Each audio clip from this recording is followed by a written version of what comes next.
Boa noite. Silene Pinto, do canal Flu News. Ano passado, a gente conversando, você disse que era movido a desafios. Você venceu alguns desafios, como ano passado, colocar a gente nessa semifinal. A gente passou pelo Águia de Marabá. O Fluminense teve uma evolução, jogou bem, tocou bem a bola. E o que você atribui a essa virada de chave? As contratações, o Mano Menezes disse que não era basquete ano passado, virou basquete.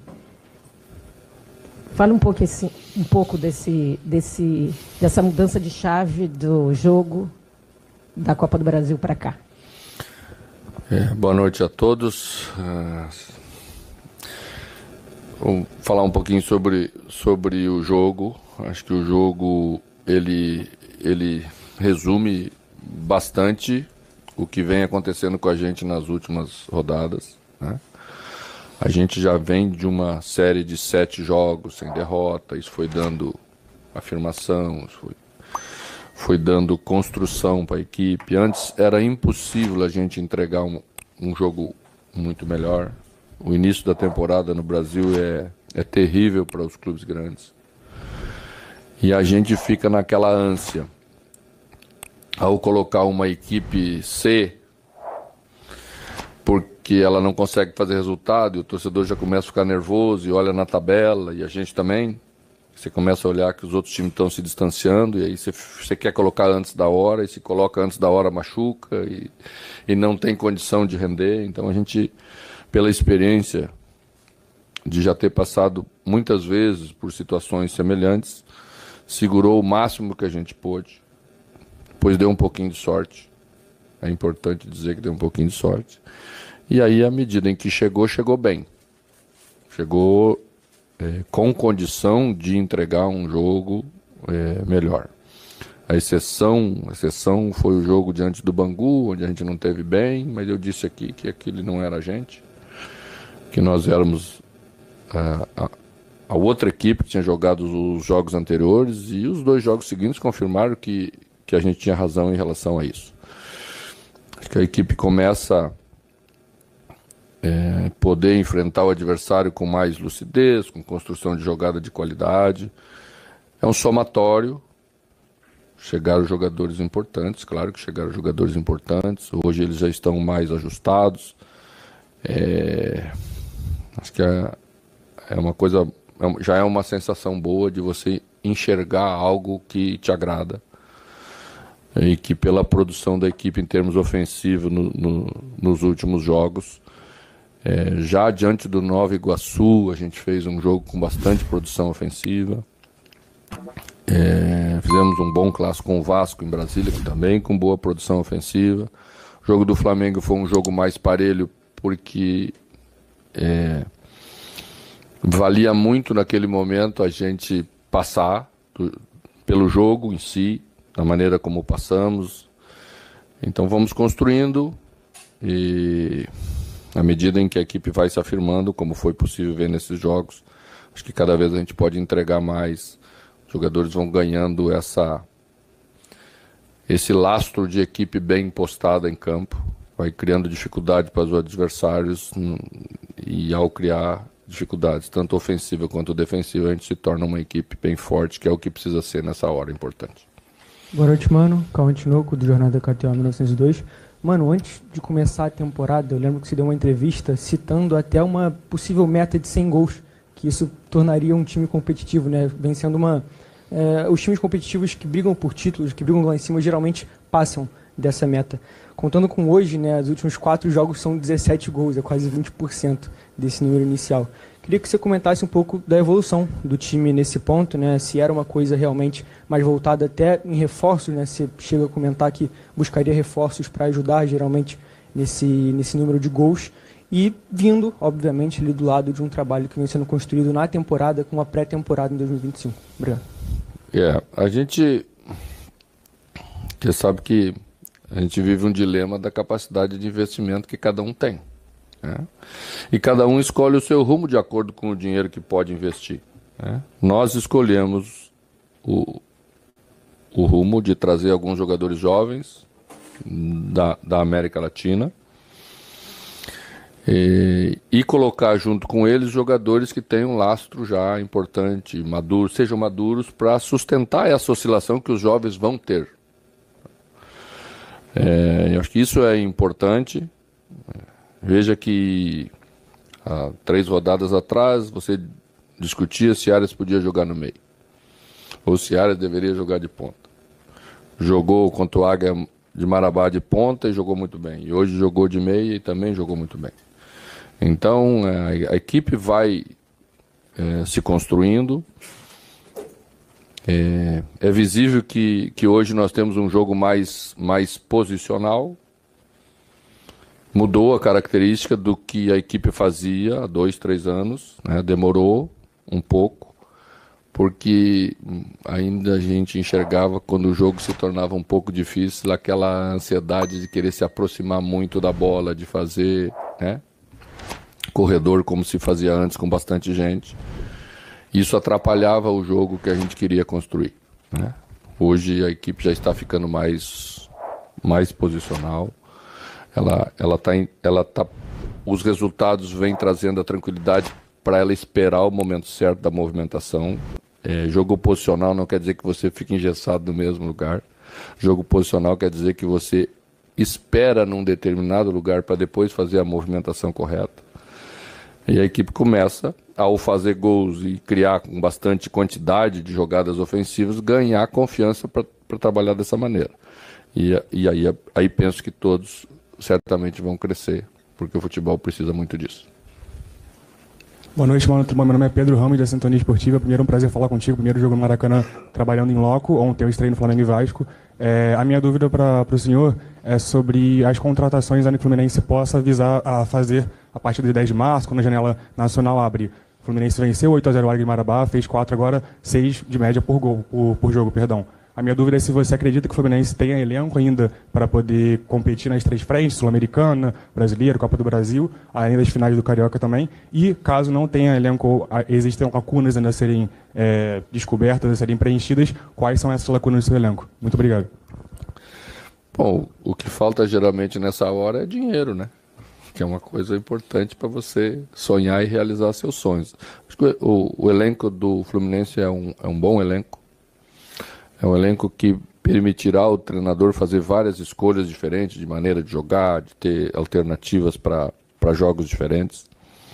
Acho que o mais importante é as pessoas entenderem o seguinte: nem sempre dá para ganhar assim. Nem sempre dá para ganhar assim. Nós vamos jogar com outro tipo de adversário, às vezes, que não vai permitir. E que nós vamos ter que ter outras escolhas, né? Não porque eu goste mais disso ou mais daquilo, porque nos aproxima mais de vencer adversários difíceis, outra maneira de jogar, né? E isso vai exigir maturidade de todos, até do torcedor, às vezes, quando enxergar o jogo lá e não ser tão esteticamente brilhante, né? Gostaria eu que fosse sempre assim, eu fico o batimento 64, né? Mas não é, futebol não é assim. Você já deu uma olhadinha aí o nível dos jogadores que o pessoal anda contratando, né? Então, a gente tem que ter calma, a gente tem que ter conhecimento, a gente tem que ter entendimento que as coisas nem sempre são da maneira como a gente quer. Mas temos que trabalhar todo dia para fazer melhor, para dar confiança para os jogadores que temos. E tenho certeza que trabalhando do jeito que estão, vamos ter coisas boas no ano para o Fluminense, é o que eu quero. Mano, aqui, boa noite, Yuri Duque do BTB Esportes. Mano, após o gol do John Arias, você mandou um beijinho para um torcedor que estava ali na arquibancada. Queria que você contasse um pouquinho dessa história, pelo menos foi o que as lentes pegaram ali no momento de euforia. Você vira, vai lá pertinho dele e manda um beijo pro torcedor. O que ele falou ali para você, o que houve nessa resenha, para poder explicar pro pessoal também? Obrigado. Não, exceção, os brutos também amam, né? Eu sempre brinquei com as pessoas do lado de fora. Ano passado alguém levou para um lado algumas coisas, nada a ver, não tenho o maior respeito pelo torcedor, né? E acho que ele é a razão de tudo que a gente faz. Não tem sentido nenhum nós trabalharmos no Fluminense se não for para o torcedor do Fluminense. O que a gente quer é ouvir ele cantando, ele mais feliz no estádio. E faço isso desde o primeiro dia que chegou. Chego todo dia às 7 horas da manhã, começo a trabalhar nesse solzinho quente com todo mundo, para convencê-los para trabalhar e fazer o melhor para o Fluminense para ver o torcedor feliz. Boa noite, mano. Gustavo Garcia, GE. Globo. Mano, hoje nós tivemos 4 gols de gringos, né, no Fluminense. O Fluminense nunca teve tantos estrangeiros assim. O clube vem apostando no mercado sul-americano, agora contratou também o Lescano. Queria que você falasse um pouquinho sobre a participação dos gringos, como tem sido esses bastidores também, esse portunhol aí no elenco, a adaptação deles. E, se possível, só voltar nessa questão do basquete, cara, que isso acabou virando um meme entre os torcedores. Em algum momento você chegou a brincar com isso mesmo, falando que futebol não é basquete, e qual foi essa virada de chave? Não, eu acho que um dia numa entrevista aí eu devo ter falado em algum lugar que a gente não faz bastante gols porque não é basquete, não dá para ser 32-31, né? É 2-1, 1-0, os placares são mais ajustados. E aí a gente ganhou muitos jogos de 1-0 naquele momento mais difícil da nossa vida no ano passado e o torcedor associou isso. E é legal, essa é a parte legal do futebol, a gente convive bem com isso. A outra foi esse dia nós olhamos o Grêmio entrar em campo e dos volantes para frente todos eram estrangeiros. Se olharmos o nosso ataque hoje, todo ele era estrangeiro, né? Serna, Arias, Cano e Canóbio. Com 9 possibilidades de estrangeiros no futebol brasileiro, que eu pessoalmente acho que é demasiado, mas abre-se a possibilidade de você ter muita gente de fora e acaba que eles têm qualidade, eles vão fazer gols importantes pra gente. Aí depois de que estão com a gente trabalha muito para que eles deem o retorno. Tem brincado muito com o Canóbio, que está fazendo gol que nunca fez, na profusão que está fazendo, né? Quando ele veio do Atlético, a gente leu alguma coisa lá, o pessoal até estava dizendo que ele era muito bom, mas não fazia gol. Eu tenho um pouquinho de sorte, ele vai fazer gols aí com a gente. Mano, Edgar, TV Globo. Seguindo no tema dos gringos, você falou sobre contratações esse ano de jogadores jovens, né, da América do Sul, como o La Vega, que era capitão do Sub-20 do Uruguai, e agora o Lescano, melhor meio do Campeonato do Paraguai. Qual que é o planejamento para esses jovens, que chegam muito jovens no futebol brasileiro, requerem uma adaptação? O La Vega, por exemplo, nos últimos 3 jogos estava no banco, acabou não entrando. Como é que é o planejamento para eles poderem mostrar aqui o que eles já mostraram fora do Brasil? Eu penso em relação a todos os jogadores que chegam da mesma maneira. Sempre que se você traz alguém, se contrata alguém, se cria uma expectativa muito grande sobre os jogadores. E eu procuro dar a eles uma condição para quando eles entrem bem. Porque senão a mesma expectativa vira frustração. E aí depois é ruim você retomar, né? Você lembra quanto tempo demorou para Fuentes entrar? Pois é, quando o Fuentes chegou, estava com bastante dificuldade física, a gente teve que trabalhar, construir o atleta para essa necessidade que é jogar de 3 em 3 dias no futebol brasileiro e já poder recuperar para o outro. E quando entrou muito bem, atendeu todas as expectativas e hoje já está se tornando, né, um jogador indiscutível. Então, para os outros também vale a mesma, para os jovens vale um pouquinho mais às vezes. Mas eu tenho muita confiança neles, né? Todas as contratações que foram feitas no Fluminense, a gente discutiu muito entre a gente. É bom essa parte quando a gente tem menos dinheiro, porque aí você cuida muito das decisões que você tem que tomar, porque você não pode errar muito, porque depois você não vai ter dinheiro de novo. E isso faz a gente pensar bastante, buscar todas as informações para trazer um jogador. Acho que todos eles têm coisas diferentes para acrescentar naquilo que a gente precisa. Eu acho que é isso que vai fazer do Fluminense um grupo capaz de enfrentar todas essas competições, ambicionando estar na parte de cima das tabelas, que é onde os clubes grandes têm que estar. A última aqui para encerrar, mano. Boa noite, mano. Leandro Quintela, Resenha Tricolor 1902. Quebrando um pouquinho o protocolo aqui, eu queria agradecer a assessoria de comunicação pela homenagem ao Sidney Pantaleão, que era colaborador do Resenha. Infelizmente nos deixou aos 44 anos de idade, e eu dedico aqui a minha participação a ele. Mano, o Arias passou a ser utilizado na meia após a atuação do Ganso, e sempre foi muito regular. E hoje Serna fez bem a posição do Arias, guardadas as proporções, né? Ou seja, não perdemos o cara dinâmico e dos bons passos pela direita. E ganhamos um meia dinâmico e agudo, que não tínhamos. Essa é a realidade. Mesmo com a volta do Ganso e a chegada do Lescano, ainda veremos o Arias nessa posição? Obrigado.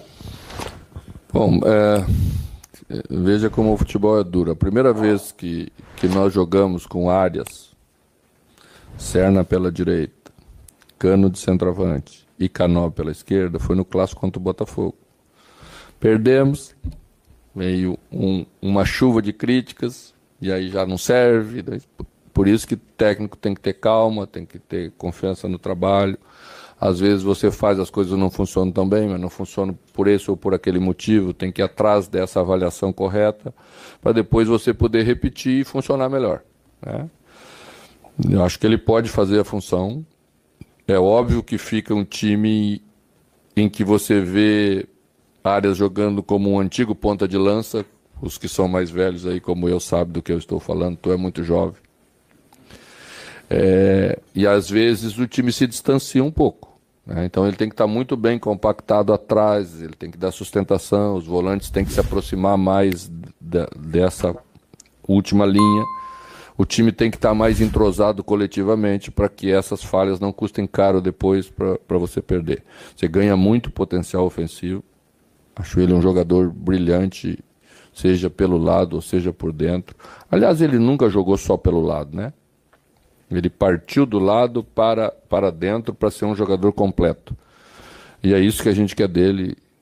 É muito feliz, aí, ficamos muito felizes com a sua renovação, exatamente porque é um jogador diferenciado e que dá um status para a equipe que a equipe precisa. A equipe que quer estar na ponta das tabelas aí e, consequentemente, disputando títulos, tem que ter jogadores como Arias e ele ajuda muitos outros a crescer. É isso que a gente quer. Obrigado, Vocês, mano. senhores. Obrigado, mano. Boa noite, Bom carnaval aí. Se cuidem. Obrigado,